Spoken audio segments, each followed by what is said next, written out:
Welcome to the channel. Today we're going to talk about power of compound interest, or just in general, the power of compounding. If you can do this, it greatly shortens your time of becoming whatever you want. Just like if you want to do compound interest, it talks about into money. You want to compound that, it just grows faster for you.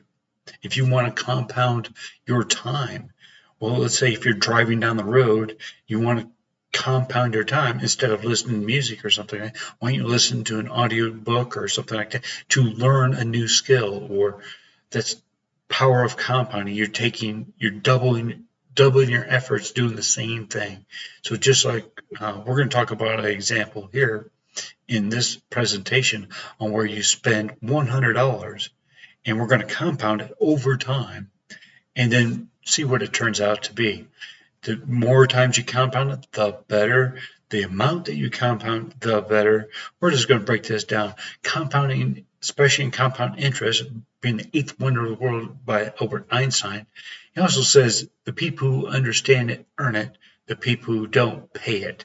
So that is if you listen to that, is very important. The people who understand it earn it. The people who don't pay it. So we're going to get into this a little bit more. And the key formula of compound interest is money on top of money making more money, right?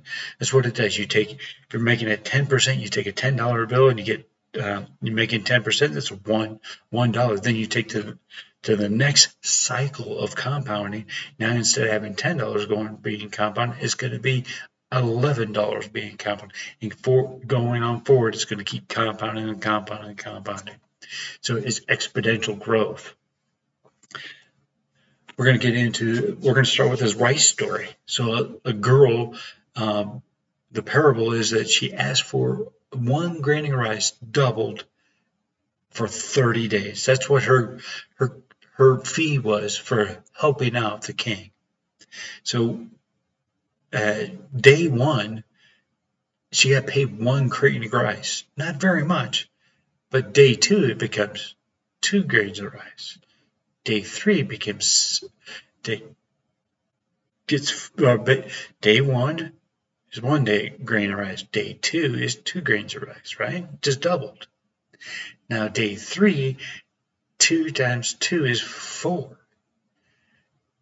Day 4, 4 times 4 is 4 doubled is 8, and so on and so forth. Day 10 is 512 grains. Day 20 is 524,000 and change grains of rice, which is a lot. So exponential, accelerates. Now day 30, now look at that, 536 million grains of rice. Started with 1 grain of rice. It just keeps getting compounded. That is the power of the compound cycles. And I want you to understand, the more times you cycle compounding, the better. So now, is everything going to be able to compound at 100%? No.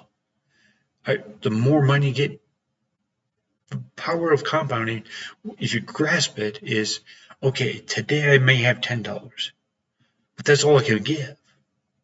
So as it's going through time and it's earning interest, or it's going to be compounded, and if I can put another $1 towards that, now it's that $10 plus $1. Now it's compounding. Then it keeps going on again, and now I have another $1. Maybe I add another $1 to it, and it starts growing in it, because money is making money, making money, making money. Now the more times you can compound, the better. So traditional versus secure compounding. Traditional compounding involves risk and destroys compound. Basically, market crashes or raises years of growth. It's there. It requires recovery time that costs valuable compound cycles. And if you've been around for a long period, any period of time, you're going to see that. Only if you people forget what it was like before 2020, before COVID. The stock market's actually been going up ever since, but it went down in 2008. It crashed pretty hard, and it took forever to get it back to even. But still, the people who managed the accounts during that period of time still made their fees. Yeah, you have your money in there, but they get a percentage-based fee based on what you have in the account.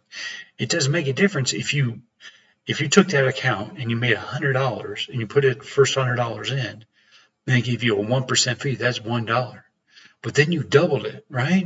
And went to $200. Now it goes up to $2. Now you take it over time, and let's say it gets up to $1,000. Gets up to $1,000, right? But now that fee of being 1% of $1,000 is how much? Well, 10% would be 100. So 1% is $10. Okay, you started out with 1, now it's at 10. Okay, it's not very much money. But if you start adding zeros on top of that, up to, since that's 1,000, let's add a few zeros. Let's put it at 1,000,000. What's 1% of 1,000,000? $10,000? That becomes a lot of money. So fee, if it's just a percentage, it grows over time based on how much money you have in. Now let's just say it's $1 million, right? And 1% of $1 million, 10% of $1 million is 100,000. So $10,000 would be 1% of $1 million. Okay, so we got that. That was one set of fees.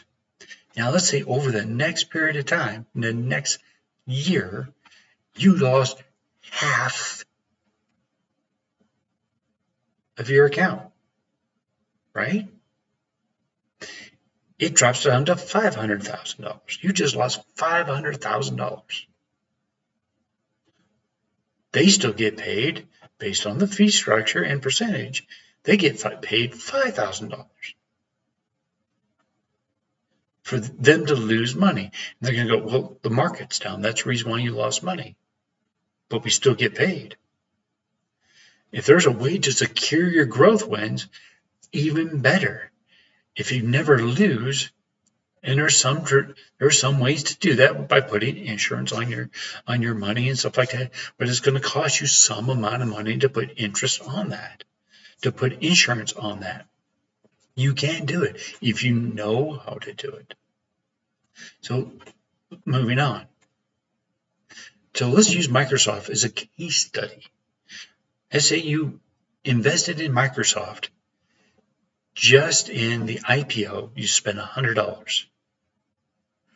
It IPO'd at $21 a share. So you would only pick up just a few shares, right? You don't even get 5 shares. You get less than 5 shares because that's $21. So you got 4 shares. Okay. But then over the period of time, back in the 80s and 90s, they did stock splits. And it did 9 of those. Over time, it went into those stock splits. So that basically gives you more shares. So if you took just that $100 based on the appreciation of that stock, just the appreciation, you would get $715,000 just on the appreciation. That's without dividends. But if you just took those dividends that it gave you just for that $100 and you reinvested that dividend back into the same stock, look at the difference. Same amount of time. We're talking right now, this is August 10th of 2025. Remember, it IPO'd in 1986. And you take those dividends, reinvested since 2003, and you added it back into the same stock, that $100,000 would have turned into $877,000. That is a huge gain. It's over 100, and let's just say $150,000 more just because you took those dividends and reinvested it. Now, we're talking about compounding, right? We did some compounding with stock splits, and we just took the cash value or the appreciation value of the stock going forward, because that's a good thing, right? But then we started adding these dividends in, which allows you to buy more stock. So you just keep adding and adding. What happens if you actually would have took the next $100? Let's just say you put it in another $100 a month later. I don't know that calculation, but think over time just on what would happen to that growth. It would be amazing, right? Just because of this percentage gains by adding in those dividends that it produced for you. In 2025, look at the rate of growth. It's huge. For very little, it compounded over time. Now, key takeaways about harnessing the compound interest. Start early as possible. If you started day one from the IPO from Microsoft, you would have spent $21. That would have turned into $877,000 if you are $715,000 just on the stock appreciation alone.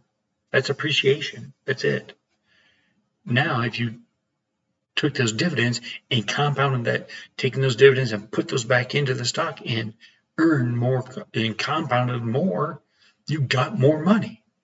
It minimizes risk when you compound, because you can look at it different ways. It increases the amount of shares you have, and it would decrease the cost basis into your stock. It depends on how you look at it, but after a period of time, it's just going to start compounding. Reduce the fees. Now, remember when I talked about those fees in the past? Now, I'm going to skip back real quick and talk about these fees. It's very important. So remember that $100? $100 back in the day, and if you had an investor, or you hired somebody to invest those stocks for you, that $100, they would have charged you a 1% fee if that's how they were structured. It doesn't make a difference what the percentage is. It's the same principle. So at that $100, you would have paid a $1 fee. And then the next year, whatever the stock price would have been, they're going to charge you this same percentage of fee. Then the next year, then the next year, then the next year. Let's take it all the way out to today, 2025. If out of that $100 that you invested, now what is 1% of $715,000? Well, $71,000 is 10%. 1% of that would be $7,100 that they're going to charge you. Now you take the dividends. Now we go up to that. Then it would be $877,000. They would charge you a 1% fee. Again, just saying, it's a percentage of that they're taking as a fee. The more money you grow, the more money they take. Did they do anything different? No, they let the stock sit there and allow the stock to split. And then they take the dividends and they reinvested the dividends. How hard is that? What do you do? Is go back in and buy it?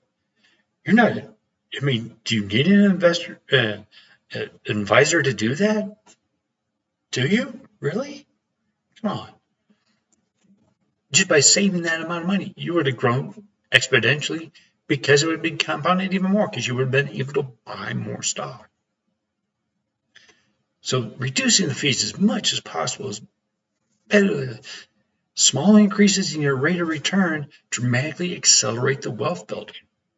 Remember the rule of 72.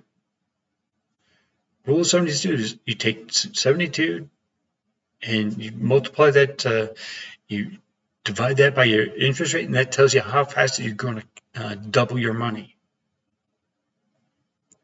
Now, I know this is really quick, and what I'm hoping I'm trying to do with this video was to show you if you're not trying to capture compounding, how you can compound in your investment in the stock market. I'm only talking about the stock market at this time, is because a lot of people are working and they have 401ks, and those 401ks done by those by your employer, they match you. That's great, phenomenal. That's 100% return right away. That's phenomenal, right? You start getting that compound, you start buying more stock. But a lot of people don't know, or a lot of people, they're not allowed to buy individual stocks. They're only allowed to put into funds, life cycle funds, and that's it. And they start out, the younger you are, the more aggressive it's going to be. The older you are, it's going to be less aggressive, and it's going to reduce the amount of compounding over the time. Now you're going to get to retirement. Your account is not producing income for you. It's barely keeping marginal. We're going to talk about those in the future videos. So please, want to hear more about that information, comment down below and just, hey, I want more information, or give you different ideas. I do offer a free consultation how to talk about this even more and talk about your specific situation. How can we use compounding to add value, how to get compounding working for you, no matter what age you are. If you are about to ready to retire, please, my next videos are going to talk about this even more. If you watch more videos on my channel, I talk about it a little bit. The next few videos I talk about, I'm going to be talking about that specifically. If you're getting about ready to retire and you don't understand how you can compound, and maybe you may be in a situation like me. I'm 55 years old. If I don't, what I do, I manage my own money. I'm allowed to put money into individual stocks because that allows me to compound even more. If you can do that in your 401k, the better. Find out if you can. Hey, like I said, I'm not a financial advisor. I'm just talking about what I do. This is for education and entertainment purposes only. Hey, reach out to me and give me an email or comment down below. I always answer those comments, or watch my other videos. And thanks a lot.